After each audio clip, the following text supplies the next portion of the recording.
On this week's episode of Devil's Trap Podcast, we learn you can't salt the internet as much as you want to. Let's go to Taco Town. Let's do this.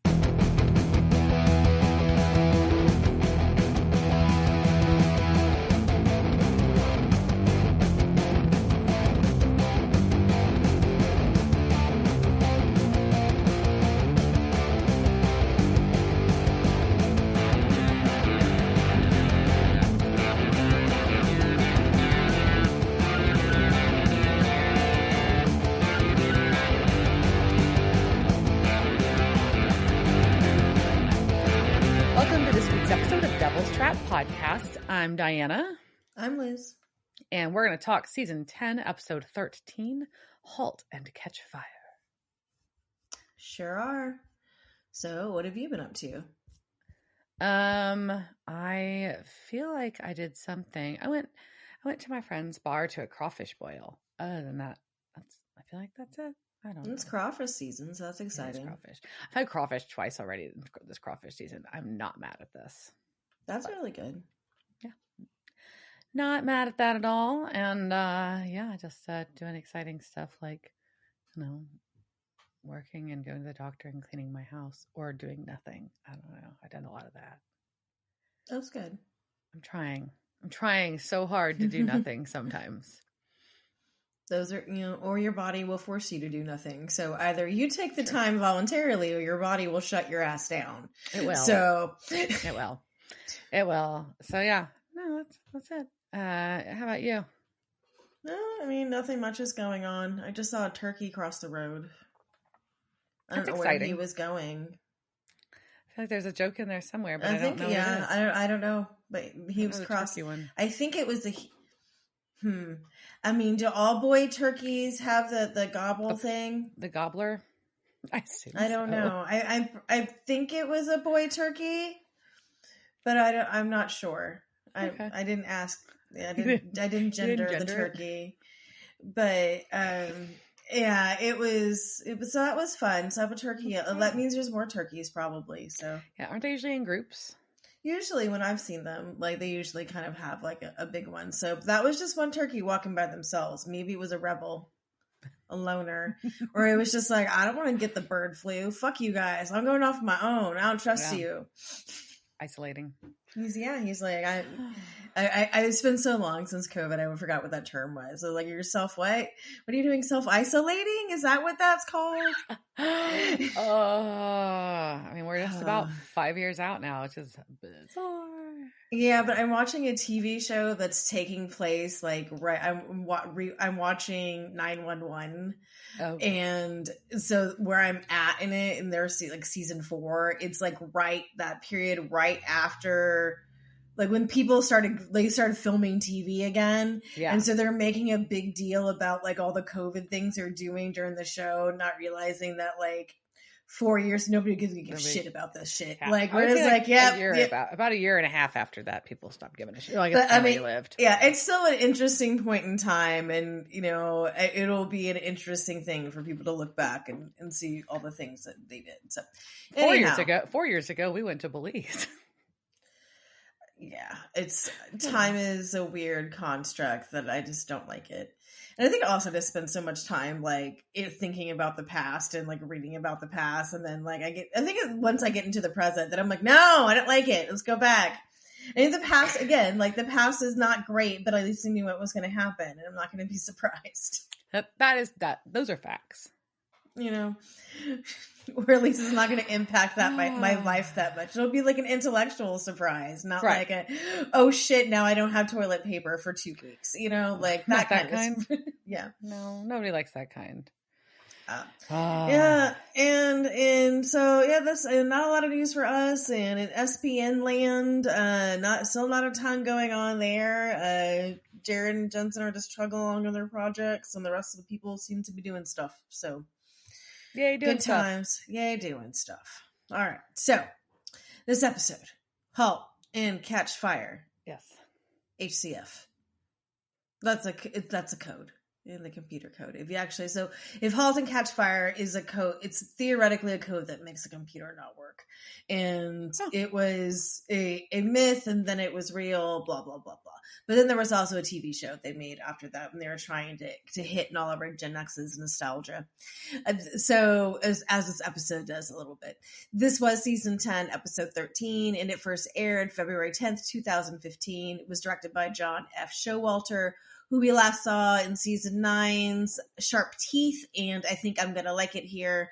And it was written by the duo Eric Carmelo and Nicole Snyder, who we last saw also in season 9 with Dog Dean Afternoon and The Purge.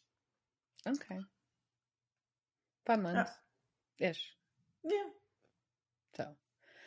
Yeah. So we open in Spencer, Iowa. And we see a close-up on a license plate on a Ford pickup that says Semper Fi. So we know that we have someone that isn't affiliated with the Marine Corps in some way, shape, or form. And it's a couple in the car, and he basically they both acknowledge that they're fucking drunk, and they're gonna go find tacos. Because they're in college, and that's what they do. You go to Taco Cabana because that is the only place that's open 24 hours in your town. Yeah. In this one, it's Taco Town. It is Taco Town, and I would like to go to Taco Town. I know. I was pretty into it, too. Let's go to Taco Town, because they're at Taco Town, you can get a quesarito and a Chi-Chi melt. Don't know what a Chi-Chi melt is, but I would like one. I'm not opposed to finding out. No. It's not going to be bad. I'm pretty sure I'm not going to be mad at the Chi-Chi melt. No, it's going to be delicious. For sure. Or it's about boobs. I mean, because that's totally what I think Chi-Chis are. So, well, he's all proud of himself because he has Trini in his car, which is their equivalent of Siri, to give him directions, to talk his directions to him. And so he's following these directions, and they don't really make sense. And then the chick calls out. Janet's like, this doesn't make sense. And he's like, no, the map's not wrong. And then the car gets really cold, and they end up at a closed bridge. And he's like, alternate route. And the map's like, proceed ahead. And I go, uh-oh. Oops. Uh-oh. And he tells Trini to go screw yourself. And she says it back. And then she tells Janet to get out of the truck. This is when you're like, oh shit. Do what she says, Janet. Do what she says. Yeah. And she's like, after she says it twice, after the Trini says it twice, Janet gets the fuck out. And Duder's trying to get out. But it's too slow and gets locked in. Uh-oh. And then the gas pedal goes down and the car takes off. And and insults them with a really bad joke. Destination dead ahead. Boo. It's just like, not only do you have to die, but like that's the last thing you have to hear. You fucking bitch. It's so brutal. And Janet's screaming, truck's going off the bridge, and we get to the nice crescendo moment of Head Full of Doubt, Road Full of Promise by the Avett Brothers, right as that happens. It's actually really well timed. Gold star. That's my hot take on the music for that scene. I was like, oh, okay. So yeah. Back at the bunker, Sam and Dean. Dean has another food item that we would like, and that is a krasuki. So he said it's the new cronut, which I also don't think I ever got a cronut. Yeah, no, I never stood in line for one. Yeah, I think you can get them now at like Voodoo or something. But I also distinctly remember when I was a child and we wanted to make we would basically use croissant mix. You could use croissant or biscuit mix and make your own donuts at home, like fried at home. Anyways, yeah. So Sam's like, hey, by the way, Cass has discovered riverboat gambling. And then every song by the Riverboat Gamblers popped up in my head. I hope he's dressing like a riverboat gambler. That would be amazing. Like the band, not like the Austin ones, because that would mean that he just looks like he needs to shower. He actually already is dressing. Like, remember when he was dressing like a homeless person? He was dressing like a riverboat gambler, but like an old timey riverboat gambler. You want like a top hat and like a big collar. They have top hats. I don't know. The people they ride up and down the Mississippi, and I feel like there's a lot of collars involved. Probably. It's like in Wild Wild West. Okay. Yeah. That's what a riverboat gambler looks like in my head, at least. It looks steampunk people. That's probably not what they did, but in my head, I think that's why I went top hat. Yeah, okay. I'm so now I'm down with that. All right, so he's got a top hat and he's closing in on Kane, and Dean's like, so what happens if he finds him? And because Dean makes a very valid point. Like Sam apparently and Cass are like, we're gonna find Kane, and Kane's gonna tell us how to get rid of the mark, and Dean's like, if he could have gotten rid of the mark, wouldn't he have done that like fucking centuries ago? Why does he still have it? You know? And it's like, oh, that's a good point. But of course, Sam is not to be deterred, and Dean has found a case of an Iowa teen claims a possessed pickup kills driver. So let's go to the Midwest. Said nobody ever. So they're going to the Midwest. Woo! To Kasem College. Aren't they already in the Midwest? Kind of. That's why it's weird. Yeah, okay. So they go to Casey Kasem College. That's exactly what I thought too. And I was like, what? Kasem? Huh? Casey. They have the only thing they teach is radio broadcast and top 40. That'd be great. Anyways. And they introduce themselves as Agent Grohl and Cobain to Janet. And this is not that far from that, and Janet still got nothing on this. Like, that rings no bells with her. Well, and Grohl is still, anyways, Grohl was still pretty recognizable name. And then you put it with a Cobain. The other thing that has happened is somehow Dean has gotten really horny this episode and is just like horn dogging for all these college girls. And I thought he had grown so much. Like, we went through that whole Les Bar thing where he met Tina and he like had a woman connection. Yeah. He didn't want to bang conversation. Her. He treated her like a human, not an object. And somehow that broke him. Well, I think his brain was like, no, wait, we must regress back to my old self. I feel like he's battling it in this. He's not giving in. So, but he's acting on it and like in ways that very obviously, yeah. Yeah, no, just in gross ways. Like, Soup, these are young ladies. These are not. Anyways. It's a lot. So anyways, they're like, well, this is a follow-up to talking to the cops. And, but she's really just doesn't want to talk to them because she has finals tomorrow, but she'll talk to them anyways. And she just insists that she was drunk, but she was not hallucinating. And the AC went full blast. The radio went haywire and Trini was acting weird. Dean did not know what Trini was, this navigation app. And she calls him Gen X. And then I'm offended. And then promptly misses a Christine reference. Mm-hmm. And she's like, that truck was just hell-bent on killing Billy. And they're like, well, did he have any enemies? And she's like, yeah, he fought with his brother a lot. And he's like, they're like, wait, what? Who's his brother? And she's like, oh, his brother died in Afghanistan. And so there's an IED. So there's no remains here, but he left the pickup to Billy. So they are, it's a whole thing is the comment of the day in this little section. That is, yeah, it's a thing. And Sam doesn't know about the thing. And then Dean's just like, there's a whole country song about it. And it's super fucking depressing. And then they go to a junkyard. Yeah, because they're going to go find the truck. Because that's got smashed up and Billy died in. And they see the plates and they see the front seat covered in ectoplasm. So now the EMF's going nuts. So they know this is ghosty. It is a ghosty death. I'm also confused though, because I feel like that if he took that head first plunge, that there might be not just ectoplasm on that front seat. But that's just me being gross and not knowing about things, I guess. Either way, Dean's like, hey, maybe, he gets it or Dean's like, hey, I totally understand. If I died and my brother wasn't taking care of my baby, then maybe I'd haunt them too. Yes, and we have seen this happen. We've clearly seen Sam abuse baby before, but he also says we stunk baby up with taquitos. But he's very specific about that. And then taquitos come back later. So then they commit arson, and nobody notices a truck on fire in the yard. At all. No, it's very just odd. burning truck. La la la. Yeah, just burn a truck. Nobody cares. Nobody notices. No one calls 911. It's fine. Totally fine. It doesn't spread to any other cars. It's just there. This truck just happened to be isolated where it was parked, of course. But yeah, not that makes sense at all. I've been watching that show 911 has a lot of fire jumping on things. I'm like, the fire could just jump from that truck to another car. I mean, that's what happens. I don't want fires jumping. That's scary. Fires jump. I know, I don't like it.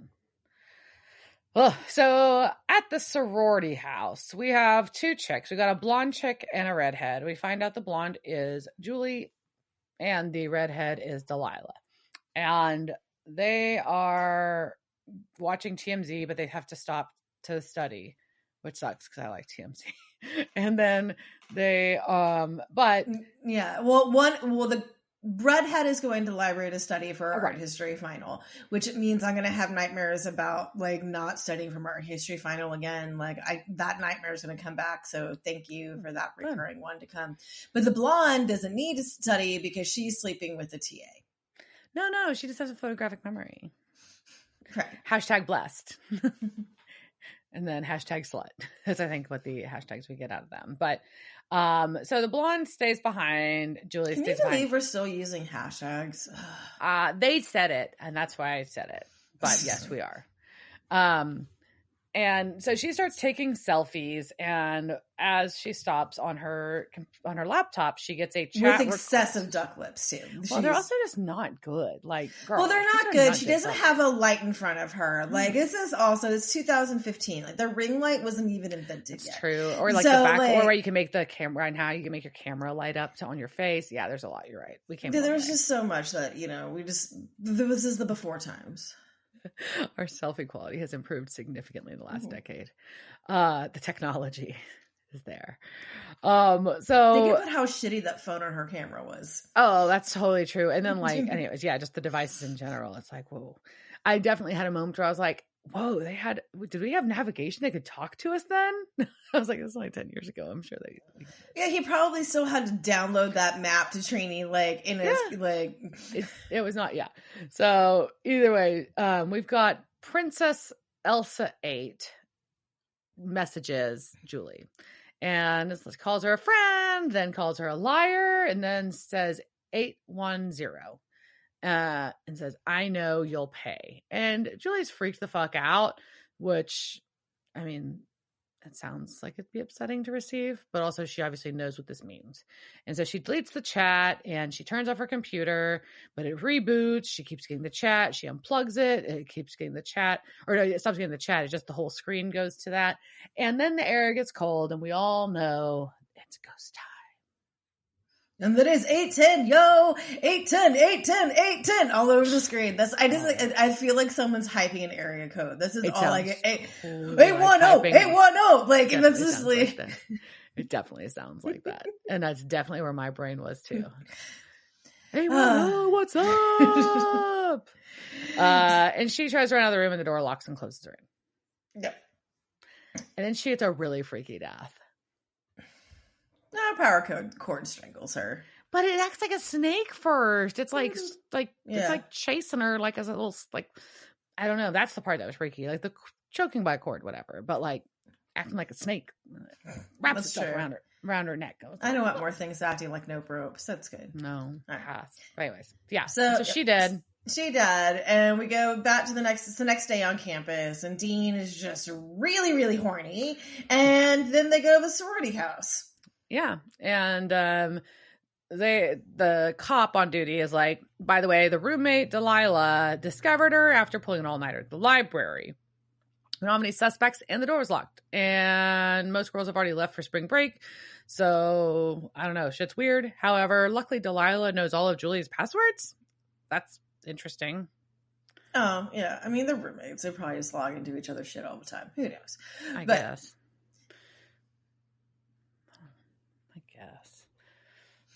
I like how that's like, you're like opposite. You're just like, oh my God, no, the roommates would never share their Facebook passwords. Oh my God. So EMF starts going off all over around the laptop, right? So they're like, is it a ghost in the machine? Ooh. And they're like, vengeful spirits. Could it be the same ghost jumping from devices? But they're not sure how that might work. So they're going to talk to Delilah and ask, hey, what's up with Julie? Doesn't she have any enemies? Do y'all know Billy Bass? And she's like, of course we know Billy. He was the president of the other frat, which is Sigma Theta Delta, which is STD. The STD frat. Yeah. And she's like, what? I don't get it. And she doesn't think that Julie would have known Billy's brother or have any enemies. So they go to the popular and sweet. Yeah, she lit up the room. So they go to the cafeteria, and Dean is just very excited about all his food options. He is. This is a food-heavy episode. It is. Yeah. So we've got the his big old plate. And I'm just going to say that when I went to school, that was not what our food was like. But I went to a very small school that did not have a lot of food options on campus. So maybe that's why. But it was definitely a letdown compared to that feast. But anyways, so he says this is better than Vegas, while Sam has jacked Julie's laptop and is going through it, and no one noticed, which I think is an interesting move. But they're just like a Fed taking it for evidence. So he just walked off with her laptop and is now going through her deleted files specifically, which is distressing to Dean because apparently he didn't know you could do that. Yes, and Sam tells him that nothing gets deleted from the internet. And Dean, honestly, most of the shit would get deleted. That chat, I mean, if it was the AIM, like AIM chat files would exist, but like whatever, like this thing that he said she had, I mean, I don't know. So, and then he also has recovered it like on a tab that says trace route, and I don't know what the fuck that has to do with recovering a deleted files that has absolutely nothing to do with anyways. So, we do know is that Princess Elsa is a bitch. Yeah. And they're like, what's 810? And their first thought 810! is an area code. Yeah. But that's Southeast Michigan, and that really doesn't tie into anything that they've done. Everyone's like, no one was that proud to be from Michigan. And unless it's Detroit. Like, I don't think... but there are 3 addresses in the city they're in that have 810 in them. So, they're going to go investigate that. And as they are pulling up to a house, Sam's on the phone and, he discovers that Princess Elsa 8 was a 3rd grader that lives in Wisconsin and was asleep at the time. So definitely was a hack job, I think is what they call it. Yeah, and the town she's from in Wisconsin is Lake Nebegammon, and it's just, if it was not for Cece, like having the captions on, I wouldn't have known how to spell that. I just had to say it because I was like, "What the hell is that name?" That's a good name. It is fun. Mm-hmm. So, but while they're sitting outside in the car, in baby outside of this house, they see a woman walk out of the house with a garbage bag, walk down about a half a block to a telephone pole, whatever, power pole, whatever. And they're following her quite openly. And there's a bunch of flowers on the ground that is clearly the sign of someone dying at that location. And she starts putting these all in the trash bag. So Sam and Dean approach and say, why? And she's like, I'm just picking up dead flowers.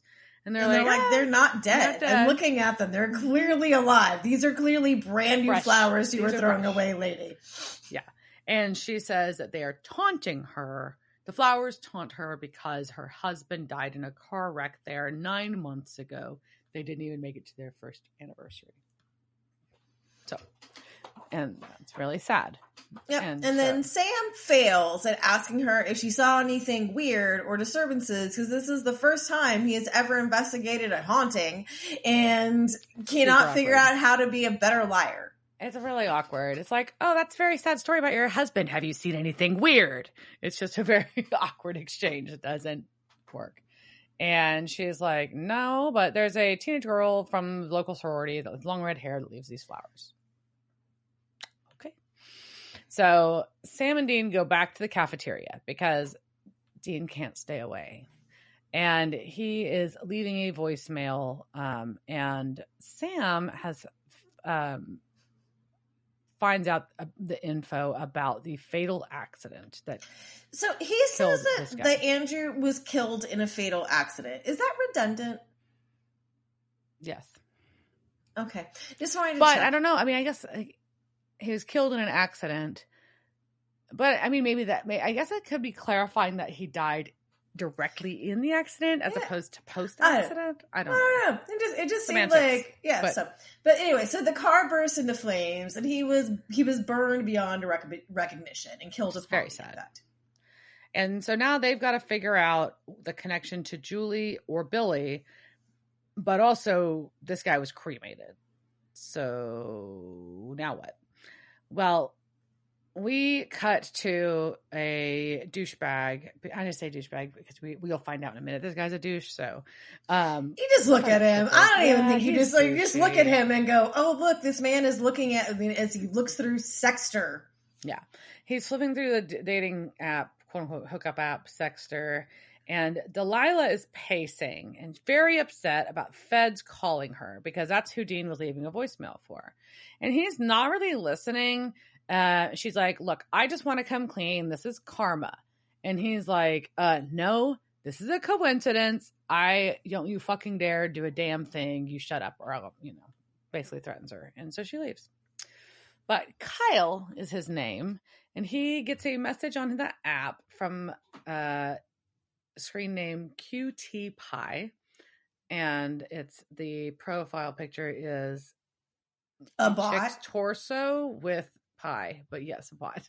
Definitely a bot. not a real woman. Picture. How is that not like? And I know this is the beginning of dating apps like this, but that was not. The bots were always there, honey. Like, how is that not your first question, Kyle? Are you a human being? Can you fill out this CAPTCHA puzzle for me? And literally all she says to him, this is the second red flag, is, I'm bored, want to hook up? Yeah, definitely a bot. Anyways, so... and he's like, come over to STD. And she's like, guess we're using condoms! Pretty funny. And anyways, so the music in the background... Do the guys sit around, do they chant STD? Like, STD, STD. I bet they say the sigma theta delta. I bet they say. Yeah, hopeful. Yes. Well, the stereo's on, playing pretty heavy music. It's work. Yeah, not what Kyle would listen to, but the song is band. Yeah, it's Work, Breed, Consume by Against Empire. And he hears a knock at the door. He goes and checks. There's no one there. Some dude in a towel is like, not me, bro. And then, then he gets locked in his room. Stereo volume turns up real fucking loud to the point where it melts his fucking brain. And he's dead. He dies to rock and roll. After the guy in the towel stops by and tells him to lower the tunes, brah. So Sam is in Delilah's room with her, and I'm like, honey, why are you staying in this room? You're like, your roommate died, right there. She was that cord snake thing was just right there. Go get a motel or something. Go stay in another room. All those girls are gone for spring break. I'm pretty sure there's an open, not dead girl bed. That's a good point. That's a very good point. Anyways, so. Yes. Dean comes in and tells him what happened to the asshat. Death by decibel. That's what he calls it. And title of my next album. It's a good one. And he calls out her leaving the flowers. And she's like, no, let me just tell you. I got to tell you everything because it wasn't an accident. And then we get a flashback. And we get the story of what happened to Mr. Andrew Silver. And it is gross and sad. It is a tale of distracted driving. This is what happens when teenagers don't pay attention to the road. Yeah, but then it gets worse because then there's choices made. Anyways, but basically, Billy is driving and trying to fuck with his social media. Kyle's in the front seat. Julie and Delilah are in the back seat taking bad selfies again. And then Julie, the dumb bitch, says, I look like a hag, like I'm 25. Yeah, and then we don't feel bad that Julie dies. Now we're not. Yeah, exactly. Now we're not mad that she's dead. We're like, she had it coming. This bitch, I think is what I wrote in my notes. But Either way, so he's fucking with his phone and almost hits a car head on, and the car swerves and it hits a pole. So this is our Mr. Andrew Silver. They were going to hit him head on, so he had to swerve, and instead he hit a pole. But he's not dead. He is just bloodied up and his car's beat up, and he's looking at them because they have come to a stop. And Delilah's like, hey, Billy, you got to call 911. Oh my God, we got to call 911. What the fuck? And everybody kind of pauses. Nobody dials 911. Also, she could have dialed 911 in the amount of time she said this, but whatever. And then a power line falls on the car and sparks, and it catches the car on fire. And so and Andrew's trapped. His door won't open, and they speed away. While Delilah is still like, we should call for help. And she doesn't call for help. She just keeps saying that. And they drive away, and he says, nope, we've got to get out of here. You will not call the cops. I have a DUI already and driving with a suspended license, so I'm going to go to jail. Somebody else will call the cops, and then y'all just deal with it. Bail you out, Billy. So Julie is just, and then and Julie's just like, it's not our problem. Somebody else will call the. Yeah. Oh, yeah. So they hit and run is what is happening. So this is why Andrew's all pissed.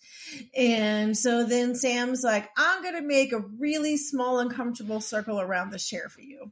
Mm-hmm. Just because you deserve it. Of salt, yes. And because now we know this is the vengeful spirit of Andrew Silver that is coming to fucking get all of you shitbag kids. And she's like, and they're like, we do this all the time. And she says, like Ghostbusters. So they're trying to figure out how he's traveling still, though, because could it be the power lines? And Sam's like, it might be a shocker situation. And then my mind went real dirty. And but that wouldn't work for the truck, right? Because they're using the power lines, right? And so Sam's going to go back to the incident site. It's going to the incident site. Incident site. And Dean's going to stay with Delilah with a crowbar because that's what they were doing. And he hands her she's like crying, and he like just hands her one tissue. It's just really kind of funny. Mm-hmm. But she also says that she's not tired at all. Because she's been studying all night to avoid the nightmares of from this event.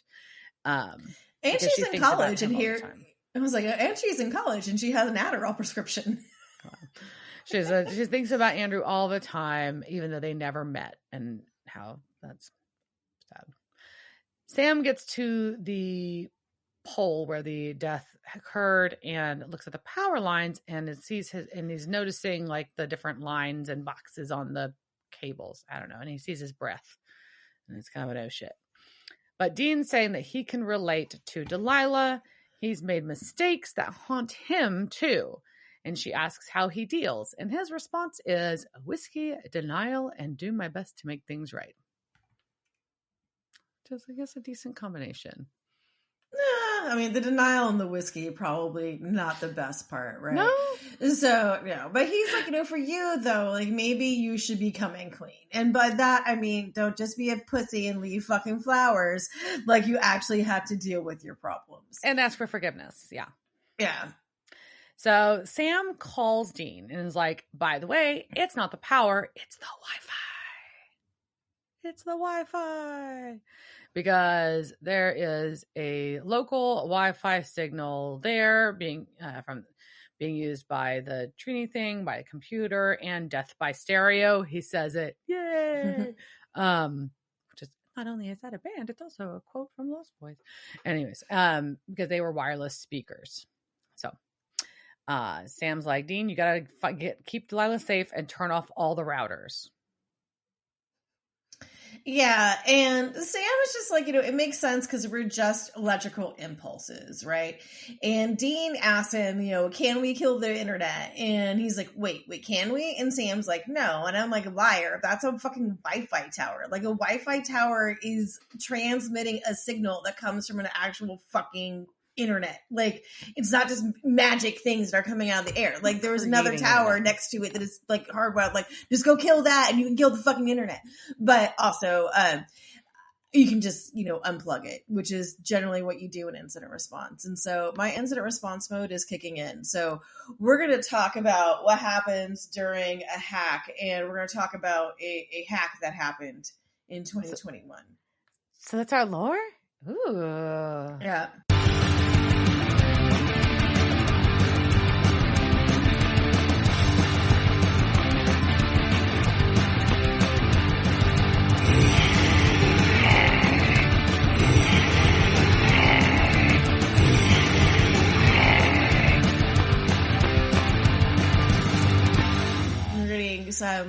I had some flashbacks. So, all right. In August 2021, Bloomberg was contacted by someone claiming to be a member of the hacktivist collective APT 69420 Arson Cats. And they said for the past 36 hours, they had access to the security camera company Verkada and were able to watch the feeds of more than 150,000 clients, including hospitals, prisons, police departments, schools, factories, bars, warehouses, like so much shit. And they're like, why? To show the world how much surveillance it was under and how easy it was to take control of that surveillance. They sent receipts for this too. So Bloomberg watched a video of a patient in a Florida hospital being tackled by staffers. They saw workers on an assembly line in a Tesla warehouse in Shanghai, then a Massachusetts police station interrogation. The spokesperson for Arson Cats, then going by Tilly Cotman, said they had gotten root on these cameras, but they didn't have to be super sophisticated to get there. It was a feature available on the camera, which they were easily able to get access to after they found the credentials for a super admin account on the internet. Woo.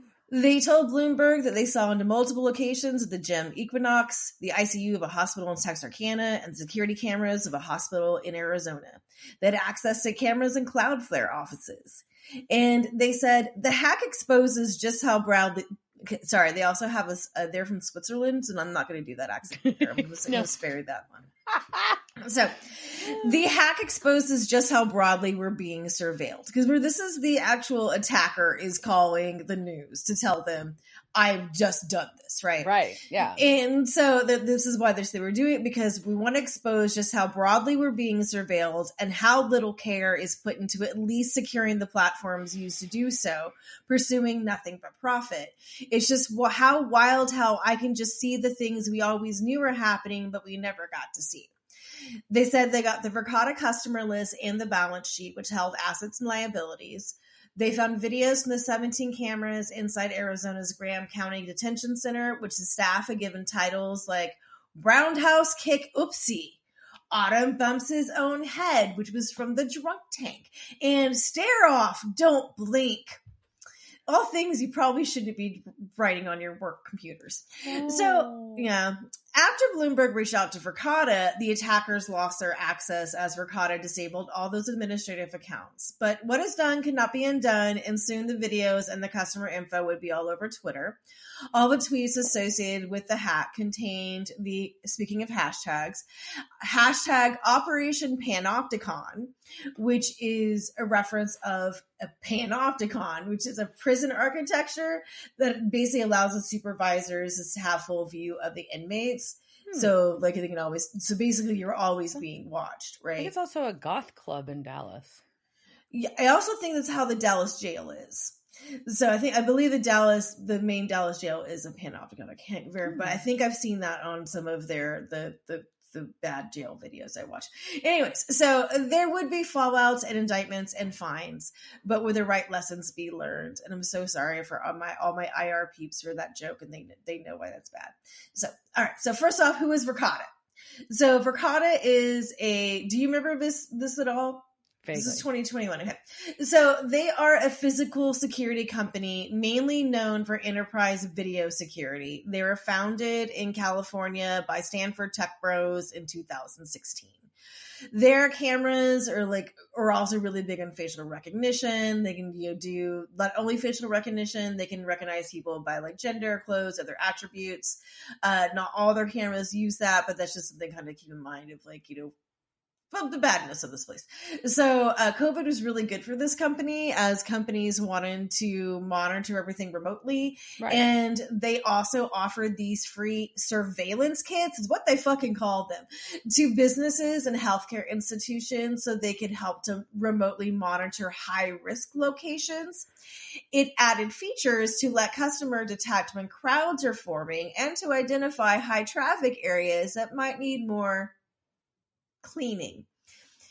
So the feature was called People Heat Maps. It was meant for social distancing, but so I'm just saying, you use your own mind about what that can be used for. So, all right. They also created a line of environmental sensors for companies, including things like detecting vaping. So like lots of schools use them to be like, to see if people are vaping in the bathroom or in the classroom, because apparently kids just vape in their classrooms now. Yeah. That's bad. Yeah. In 2021, this company was accused of creating a frat house work environment, back to our frat houses, with every Silicon Valley tech stereotype possible. They were quoted as saying they hired sales athletes to make the culture really fun for sales, resulting in a clique of dudes from the wealthy Bay Area suburb of Danville, who was apparently called the Danville Crew, and they can get away with anything. They created a Slack channel called #RobVerkada Dogs and used company facial recognition software to capture pics of female employees and then denigrate them in the channel. According to Vice, Verkada CEO sent an email saying that, quote, a member of our sales team misused access to our office camera footage, access that everyone in our team is afforded, and that the sales team uses frequently to demo the product for potential clients, and shared a screenshot of a coworker on a private Slack channel with vulgar commentary. Verkada CEO said 10 employees are part of the channel and that no one was fired, but they did have their stock reduced. The company also made everyone take sexual harassment training over Zoom and established support groups. So that's our company, Verkada. And so they're great. What a company that does massive surveillance or automatically they're not probably going in the great. Is this when we got all the reports saying that Juggalo makeup was not able to be read by facial recognition? Is that what I think that was around this time I started seeing that claim floated. We all become juggalos. Go ahead. I'm sorry. Yes, but I think that's also been proven to not be true. But let's try it. Let's see what happens. Let's go rob banks just as juggalos and see if they recognize us. You can't see me. Facial recognition doesn't work. You can't find me. All right. So let's talk about our other protagonist in the story. So that is going to be Maia, arson, crimew. So formerly known as Tilly Cotman, but also by the handles Deletescape, Tilly crimew, and now her official name, which is, she changed it to this, is Maia Arson Crimew. Crimew is a portmanteau of the words crime and mew, as in the onomatopoeia of a cat's cry, which I do kind of love. Both. For funny. It's pretty good. It's all stylized in lowercase, which was really frustrating after typing. And she was also born and lives in Lucerne, Switzerland, which is a lovely, gorgeous place. It's stupid nature, gorgeous. So she just sits out looking at pretty nature, hacking with a silly name. Yeah. Yes. And she was born in 1999, which is painful. Wow. I don't want to talk about that. Yeah. So, but also she sounds like she was a computer prodigy and she started developing apps as a teenager. In 2020, yeah. So they were already ahead of the game. In 2020. Apps didn't exist when I was a teenager. That's right. I'm kidding. Apps did not exist when I was a teenager. I could, however, make a dot matrix computer print out a picture of a flower. And that took me like 7 hours to code. So anyhow, in 2020, they posted a dump of proprietary source code from the exposed repositories of dozens of companies, including Microsoft, Adobe, Lenovo, Qualcomm, Motorola, GE, and Nintendo. This is just all shit. She was just like been collecting it. She's just like, I just found all this stuff exposed. You should fix this. This was followed by leaks for Intel that she claims to have gotten from another hacker that she was just posting for them. There there. Also, she may or may not have been involved in the Nintendo hack. She posted leaks about Nissan in 2021 and had a Telegram channel called X Confidential, where she would post info with leaks that were done by others. All right. Those are our main characters. So the hack. Seriously, it was just stupid easy. Verkada exposed a development system to the internet that contained hard-coded credentials for an account with super admin rights. When speaking with CBS, crimew told them, "We do scans for very broad sectors looking for vulnerabilities. This was easy. We simply used their web app the way any user would, except we had the ability to switch to any user account we desired. We did not access any server. We simply logged into the web UI with a highly privileged user account." And they also made it clear they weren't motivated by money. APT 694020, that's a joke, by the way, because all the hacking activist groups get called APT, Advanced Persistent Threats, and they get numbers on them, and Mandiant has different numbers, blah, blah, blah. So they made up their own. So they're 69420, APT 69. Of course. Yeah. So APT 69420 is not backed by any nations or corporations, backed by nothing but being gay, fun, and anarchy. So this super admin account that they found was reported to be used by product and engineering teams along with company executives to view footage for troubleshooting and improvement purposes. But the customers were not made aware that they had access to do this. Oh, that's a problem. Yeah, problematic. Bloomberg reported over 100 employees had access to this account, and sources told IPVM, "We literally had 20-year-old interns that had access to over 100,000 cameras and can view all of their feeds globally." And, quote, "Leadership at Verkada gives zero shits about security. There are talking points for sales, but none of it is actually real. The approach is just to win the deal and do the bare minimum. I think Hans, a co-founder, thought it wasn't necessary and that the company would generate money without strict security infrastructure, so why spend engineering resources on it? To him, the breach of customer privacy was a nuisance and nothing more." Damn. So they said, yeah.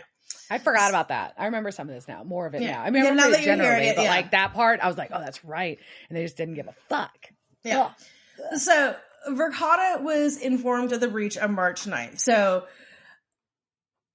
crimew calls Bloomberg, tells them, I've had access to this for the past 2 days. This is all the stuff, is the things, these are the things I've taken, look at them, blah, blah, blah. Here's my proof, here's my credentials. Yeah. Bloomberg then calls Verkada to be like, "Hey, we're getting you calling to confirm this." And they're like, "What?" And they're like, "Oh, oopsie. Okay." So they brought in the lawyers, Perkins Coie, and who brought in the forensic investigation firm, Mandiant, that I may or may not have worked for, not at this time. I did check the dates. I was not working for them at this time. Yeah. So after the investigation, Verkada issued a security incident report. I'm so glad I didn't have to write this for them. The attacker compromised Verkada's platform and accessed customer data, including video for a subset of Verkada customers. In all, 97 customers had their cameras accessed and video or image data viewed. 8 of these customers had access control product data access, including badge credentials. They do like RFD badges and stuff, like the door badges. Tag in, yeah. Separately, 8 customers had their Wi-Fi credentials accessed. No cameras reviewed for more than 90 minutes. And in the worst case estimate, cameras reviewed for an average of 11 minutes and a medium time of 4 minutes. It is not known exactly how much live video was accessed due to limited information in log files. The attackers created 6 video archives on the Verkada platform and accessed 87 video archives. 15 people analytic searches for images of persons were performed in 5 organizations. Those are facial rec, I believe. Okay. And the search results in 4 of those organizations may have returned blah, blah, blah. So that's pretty much it, though, right? And so they revoked her credentials, the world's dumbest credentials that ever existed, and their access was revoked, right? So hack is done, right? So, but as soon as the access was revoked, that's when they started dumping everything on Twitter. Eventually, you know, those Twitter takes down her. She gets disabled because it's bad. It's probably not anymore, but at one point it was it was against Twitter's code of conduct to post hacks on there. I'm sure it's fine now. But yeah, so you never know. You never know. So when she got taken down, then somebody else like picked up her stuff and like posted it over there. So like the stuff is still out there. It's like Dean learns, you know, stuff cannot be deleted from the internet, right?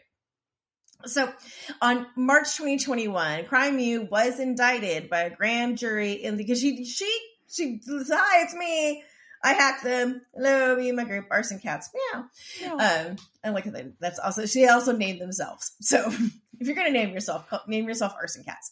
Yeah. So they were indicted by a grand jury in the United States District Court for the Western District of Washington on charges related to several hacks she allegedly carried out between 2019 and 2021.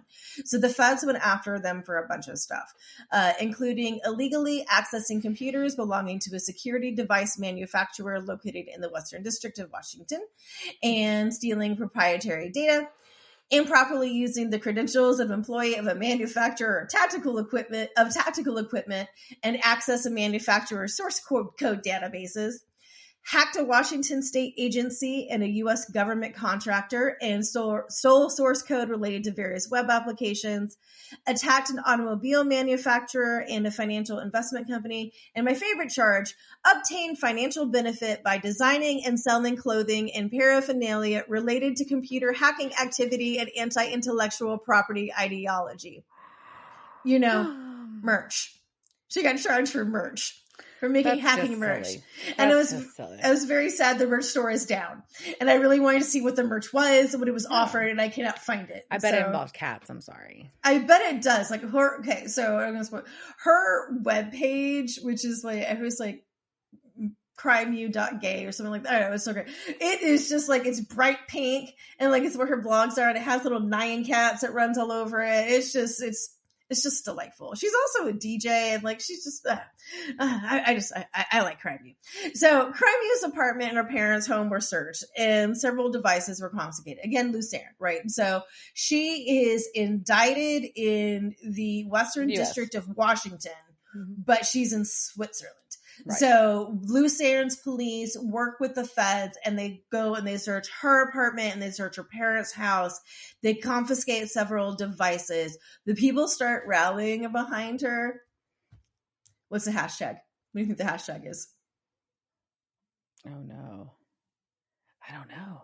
Okay. So, but before she changed her name, it was Tilly Hawk. Her name was Tilly. Yeah. Free Tilly. Free Tilly. I liked it. I like it.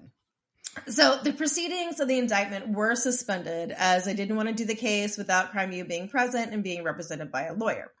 Her lawyer, Roman Coase, says that Swiss extradition law does not allow extradition of citizens without their consent. So that's our extradition treaty with them, which I think is, so I guess, why would I consent to that? I know, it's weird. Like, who says yes? So, I mean, I guess the argument is that you can't leave Switzerland then, probably, though. Right, it limits your movements significantly. But if you don't want to leave Switzerland, then. But you could also be tried in Switzerland. So that is, if you will say, I won't go to the U.S., you can be tried. If there's sufficient suspicion and evidence, they can be tried in Switzerland. And if she was tried in Switzerland, she would face a maximum of 4.5 years in prison. And I'm also betting on Switzerland prison's probably a fucking choice. I probably want to go hang out in one. Like, I'm pretty sure that it's not. Can I just like rent a room?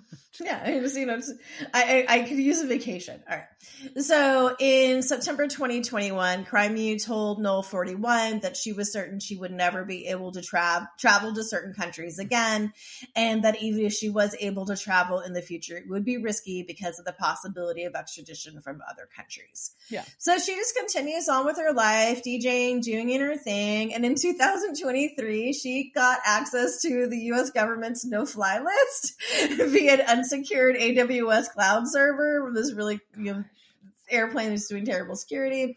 But she announced the news with her Pokemon plushie Sprigatito, and that just created an instant meme. So it's just like this Pokemon like exposing like all of like, you know, this is the no-fly list. So that's fun. I remember that. Yeah. So she also worked with journalist Ryan Fay to unveil the true identity of one of the alleged Elon Musk alternative accounts, and there was a huge kerfuffle about that. But overall, she just seems to be living her best life with the little pink blogs and stuff.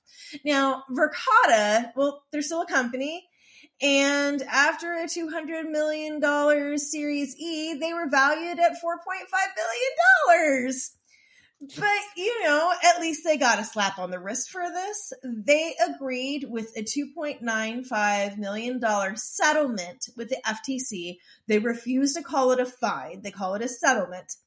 And after the FTC found that they failed to use basic security measures like complex passwords and encryption to protect customers' personal and sensitive data, misrepresented how secure the product was with reviews submitted by investors, by claiming to use best-in-class data security tools and best practices to protect customer data, Verkada was deceptive and did not represent the truth. Verkada's claims about its products being compliant with HIPAA and the EU, US, Swiss, US privacy frameworks were also false and misleading, and they violated the CAN-SPAM Act by flooding prospective customers with a barrage of commercial emails and failing to include the option to unsubscribe or opt out, or to honor opt-out requests and provide a physical postal address in the emails. Damn. But honestly, like, I think that's so really on top of just running bad business, you also have bad advertising practices. Yeah, they seriously went hard after them for marketing, and then also just in like there were other security incidents that happened over the past couple of years too that they brought up in this case. It wasn't just this exposure. This is in general like this just sucks. All right, so in addition to the settlement, Verkada must develop and implement a comprehensive security program according to which its own IT team and independent third parties will conduct regular security assessments, implement and test safeguards, and organize employee training on data security. I am so fucking glad I don't have to do this. That this is not my job to go to this fucking company and train them how to do that. Or to do their assessments, or to write the reports, or any of this shit. I'm so glad I don't have to do this bullshit anymore. Also, for the next 20 years, every cybersecurity incident at Verkada must be reported to the FTC within 10 days. Damn. Which is then that's all becomes a very frustrating thing in as in response land, because when does like the security incident start, right? Is it? Yeah, so news. So Samuel Levine, director of the FTC's Bureau of Consumer Protection, was quoted in SecurityInfoWatch.com as saying, when customers invite companies into private spaces to monitor consumers by using their security cameras and other products, they expect those companies to provide basic levels of security, which Verkada failed to do. Companies that fail to secure and protect customer data can't expect to be held responsible. The settlement underscores the importance of robust data security measures, especially for companies that are themselves in the security industry. Failure to protect sensitive information puts consumers at risk, said Brian M. Boynton, Principal Deputy Assistant Attorney General of the Department of Justice's Civil Division. We will continue to work with the FTC to hold companies accountable for such violations. Wait, none of those work there anymore. But last year, they were going to be held. So we got something. Verkada, though, then just said, we don't agree with the FTC's allegations, but we are just settling this to move forward. Mm-hmm. Yep. And so if you go on the website, it's all, we're so secure. It's wild. And I know they've changed things, right? They've obviously, you can't have that. You literally cannot have that, no. But it's not surprising that they exposed that to the internet. And, that's also the day in the life of incident response. It was never something really, sophisticated. Some dumbass left their fucking password on the internet and someone picked it up and went, look at all your stuff. It's on the internet. Fix it. It's not a problem. Oh, yeah. Wild. Isn't that crazy? But that was also that was only 4 years ago. It seems like a lifetime ago. Oh, man. The ghost is in the machine and it's watching you pee. Yeah. Ew. No. Sorry. It's like, yeah, it is. No, wait. No, I don't want to. Damn pervy ghost watching me pee. Don't be the perv ghost. All right, so we're gonna go back to this past of 2015, where Dean asked Delilah where the routers are. Like, well, he knows the fuck a router is, and she doesn't have a clue. She's like, oh. But right at that time, the power flickers. It gets cold, and we've got dead dude's face on every monitor, and there is a lot of monitors in this room. Well, I think about like this is 2015. Laptop, this is pre-app time, right? And so and also pre-IoT, Internet of Things thing. Like now I have like 70 things connected to my internet at one time, right? Oh yeah. And I guess because it was my fucking, I think my oven is like, what the fuck, Yes, your oven needs to tell Russia how much you're baking. So, yes, it's all. We live in a very stupid timeline. We've all agreed to that.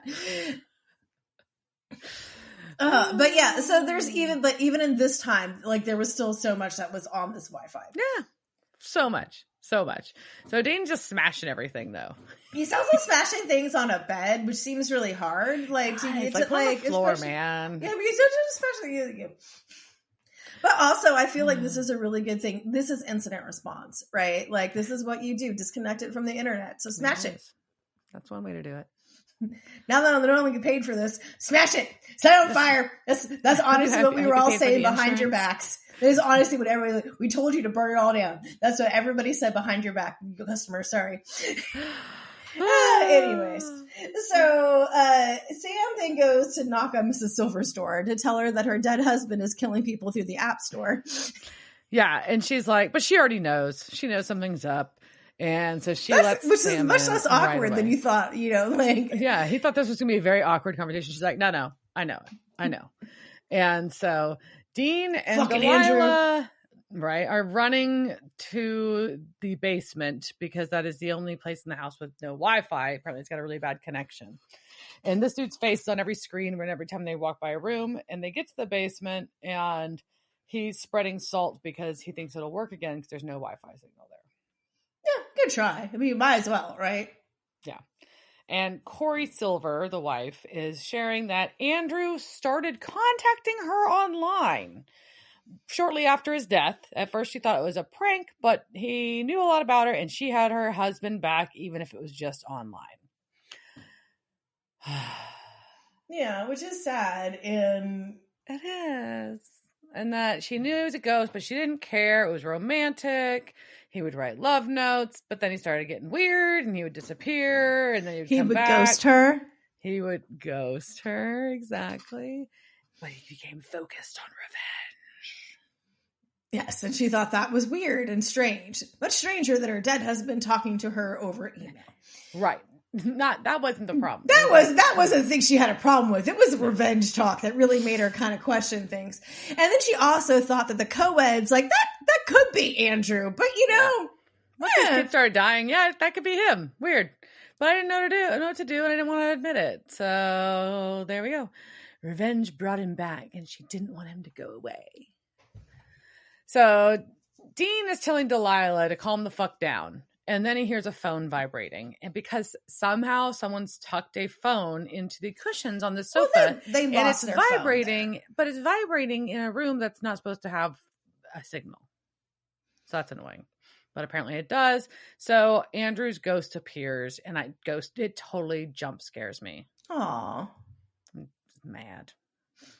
It got you. Bullshit. So Dean gets smacked away, and Delilah's trying to apologize and say that she swears that she would do the right thing if she did it all over again. But before Ghost Andrew can do anything, Dean hits it with a crowbar, and he does a little dissolve thing temporarily. But they're now locked into the basement, so they can't leave. So Dean is going to try to reason with Andrew while texting 911 to Sam. So he's trying to talk about how blood fuels the rage, and you need to choose if you can continue as you are, or you can choose peace. So your choice is pain or peace. Pain or peace. That also sounds like a metal song. It does. I feel like this was like Hatebreed's album in what year? Anyways, Andrew appears again, but he wants pain. He was choosing pain. He is choking the shit out of Dean, and yeah, it is not great. But we hear Corey's voice because Delilah has the phone, and it's, I guess, did we have FaceTime then in 2015? It's got to be FaceTime. It could be a Skype. I guess Skype or early FaceTime, and it's Corey talking to Andrew, asking him to stop, saying revenge is hollow. It's not going to bring you back. I couldn't let you go, but it's time. And she says goodbye to do it for her. Yeah, and Delilah wants to know if he can keep the signal in the basement, like, coming through, like, after he dies. She's like, we can get fucking video calls down here. Like, that's shit, man, I couldn't even get a text message before. Yeah. But she says, but when Corey says goodbye to Andrew, he does the not a attacked with a crowbar poof out, but like the good ghost disappear poof out. He gets sucked off. He does get sucked off. From ghost. Yeah. He glows away. So he glows away, and then Sam and Dean take Delilah to Corey's house because she's put her big girl panties on. Yeah. And Corey actually invites her in. And so yeah, she does not punch her out, surprisingly. Yeah, and Andrew apparently has chosen peace, so Dean says he is going to do that too. He says, my peace is helping people and working cases. I'm done trying to find a cure for the mark. I don't think we're going to find shit. I want to just do what I do and not obsess. And Sam's like, no, we can't stop fighting. We got to find the cure. Nothing's guaranteed. Yeah, in a serious voice, Sam says you can't just stop fighting. One thing I did forget, it is the 10th anniversary of Jared's Always Keep Fighting campaign. And so they're doing special merch for that on stands. Okay. Which is the Always Keep Fighting, which is interesting. He says you just can't stop fighting it here.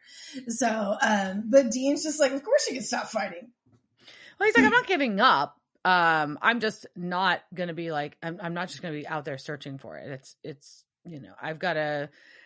I will fight it till I can't, as far as fighting the mark. And I know just have to know where I stand. So I know where I stand is saving people. And that's what I want to do.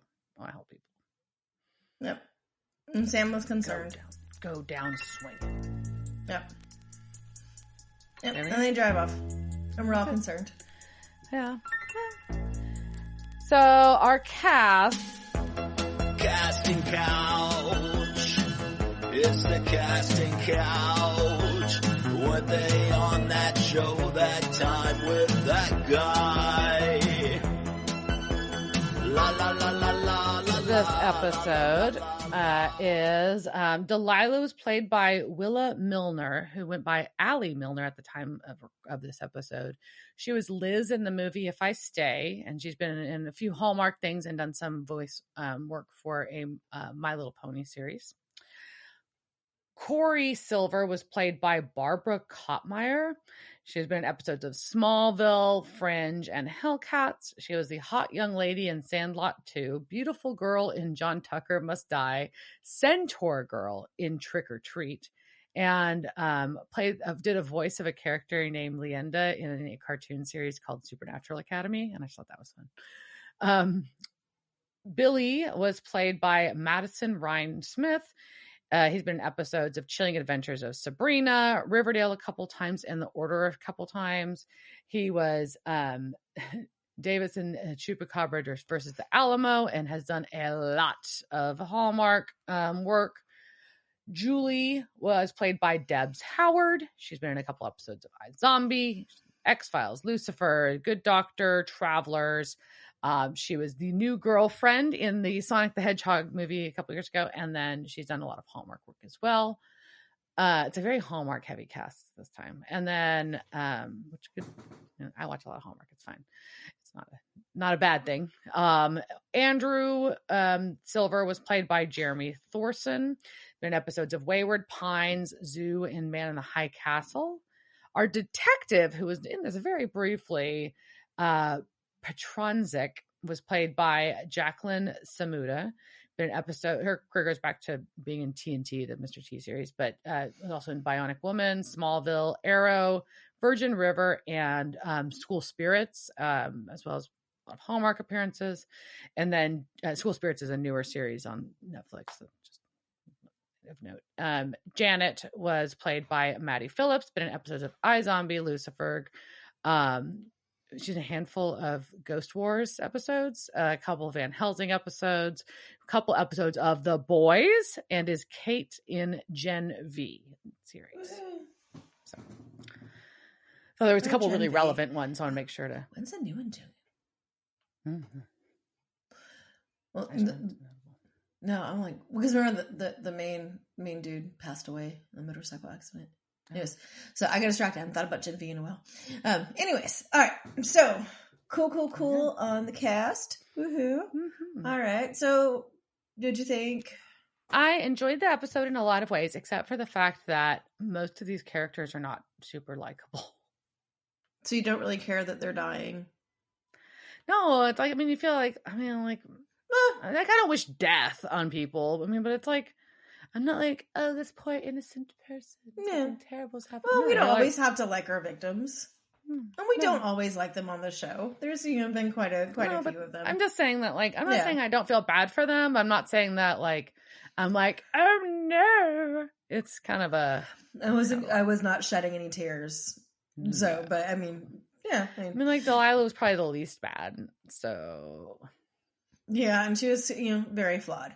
And yeah, I mean, there's certain things, like, I don't understand what's up with Horny Dean. Why did they have to bring that back? Like, it just doesn't make any sense. I just also feel like it would be weird to put Dean on a college campus and him not do anything gross. But he's been on college campuses before. You remember, like, we had the one where he was doing shots with him, and he'll say things, but, like, it went, like, I don't know. I just think it was extreme. I just thought the two looked like where he looked real hard, like he did like a hard checkout a couple times. That's all I felt. I didn't think it was that bad. That's my opinion. No, it was. I felt like it was a running theme. They kept calling it out, and he was just like, when he was like, "I'm not good." He said, "Like I'm not going to make it." Yeah, I thought it was like twice though. That's why I guess it didn't bother me. No, it was. Yeah, it was more than that. It was a lot. It was like 4 times. But anyways, I just don't understand like why. You know what I mean? Like, we don't need that to Dean's character anymore. Yeah, he's grown up and moved on. Let's move past that. I want to know when they're going to stop perpetuating the lie of college food. I think that depends on. Yeah, I think you have to go to more expensive schools. Probably that too. I don't think Casey Kasem University has. Casey Kasem probably has some good hot dogs and some milkshakes. Like diner food. Yeah, they have. Yeah, then they all get served to you on roller skates. Yeah, and there's always the jukebox in the corner. Yeah. Yeah. No, I think.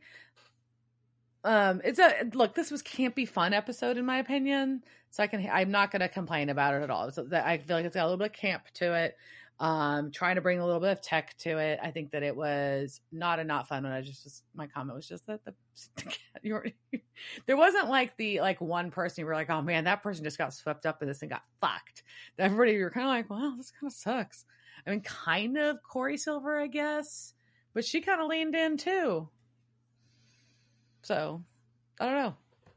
She was okay with his college students getting murdered. Yeah. So that's why I'm like, but maybe she also felt the same way that you did. She was just like, I don't really care if they die. I was like, damn, this is not. I don't know. That's my opinion. No, you're fucking kidding me. Oh.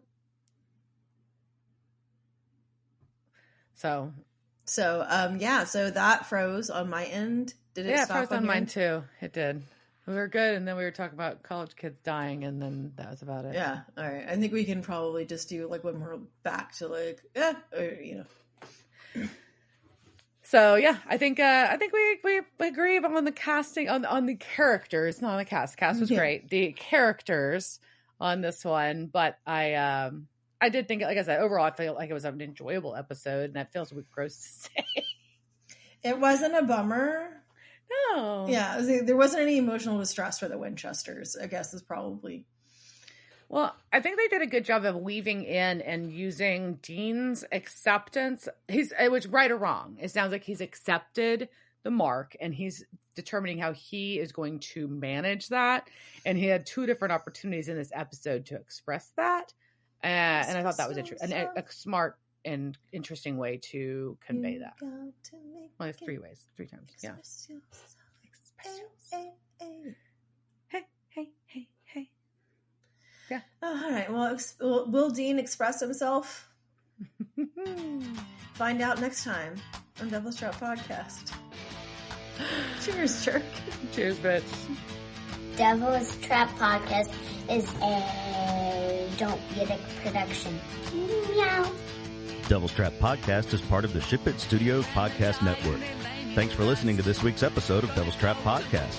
You can follow us on Instagram at Devil's Trap Podcast, Twitter at Devil's Trap Pod, or you can email us at devilstrap@devilstrappodcast.com. Don't forget to subscribe, leave reviews, and share with all your friends. We're at all your favorite podcast outlets and at devilstrappodcast.com. I'm Babe. Thanks for tuning in, and we'll see you next time.